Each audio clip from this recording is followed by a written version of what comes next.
Did you know we have completely ad-free early access to all of our episodes? Well, we do. Not only that, but we have dozens of bonus episodes waiting for you.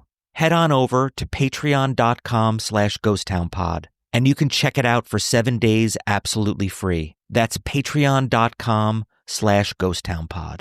A ghostly rental. I'm Jason Horton. I'm Rebecca Lieb. And this is Ghost Town.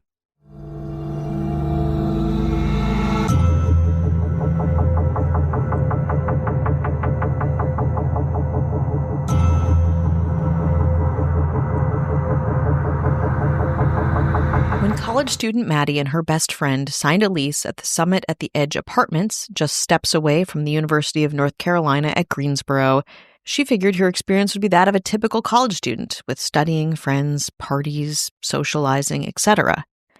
But what she didn't realize was that her time at Summit at the Edge would not be fun, but terrifying and traumatic, culminating in a reality her roommate would call the apartment ghost.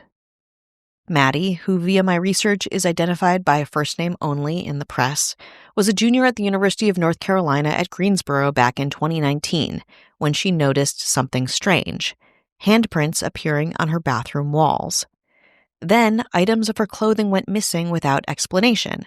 Quote, "I've been having pieces of clothing missing, like shirts and pants," said Maddie to ABC 7 News. Confused, Maddie and her roommate began to believe that their apartment at 1212 Oakland Avenue had some kind of ghost. An apartment ghost, her roommate teased, though, again, the reality would be much more concerning. It bears mentioning that Maddie and her roommate also had problems of the non-ghost kind shortly after moving in. On December 19th, 2018, the women recalled 2 men broke into their apartment, and Maddie and her friend had just found them loitering in her living room. Maddie alerted the leasing office, concerned, of course, for her safety. An employee at the Summit at the Edge confirmed that the leasing office had followed standard protocol at the time that they got the complaint by just changing the locks. But no police report was filed and no follow-up was done. And still, perhaps with the naivety or lack of resources or a kind of positivity collegiate students often have, I don't know, the roommates stayed in the apartment. Until early February 2018. Maddie was seeing handprints, missing clothes, and then she began hearing noises. Finally, Maddie told the press that she came home during a lunch break on February 2nd and heard something very definitively coming from her closet. So she said something. "I just hear rattling. It sounded like a raccoon in my closet," she told Fox 8 News. I'm like, "Who's there?" And then someone answered her question. Huge news, Wayfair shoppers! You still have time to score up to 70% off everything home at Wayfair. Ship fast and easy, just in time for the holidays. Shop Wayfair's Cyber Week now through December 7th at wayfair.com. Wayfair, every style, every home. Quote, "My name is Drew," a voice from the closet replied. As Maddie placed her hand on the closet door, she said, quote, "I could feel him starting to push the door open. So I was like, I guess I have to open the door." Maddie did. She opened the door. And inside, she found a man.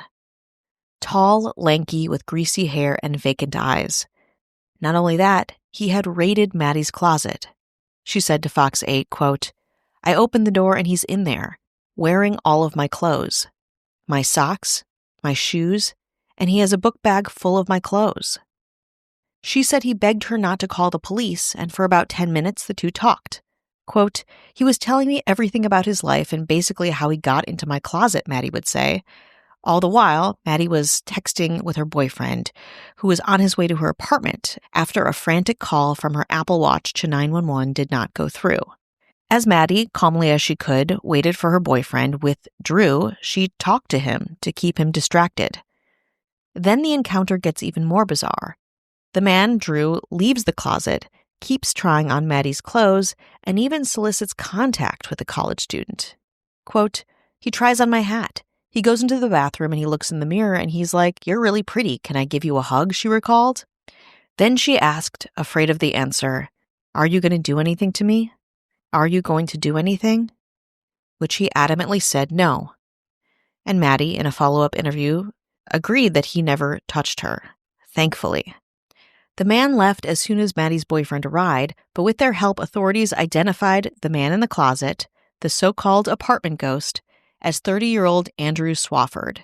Responding officers arrested Swafford and charged him with misdemeanor breaking and entering. However, Swafford was additionally charged with 14 felony counts, including the aforementioned breaking and entering, and was found guilty.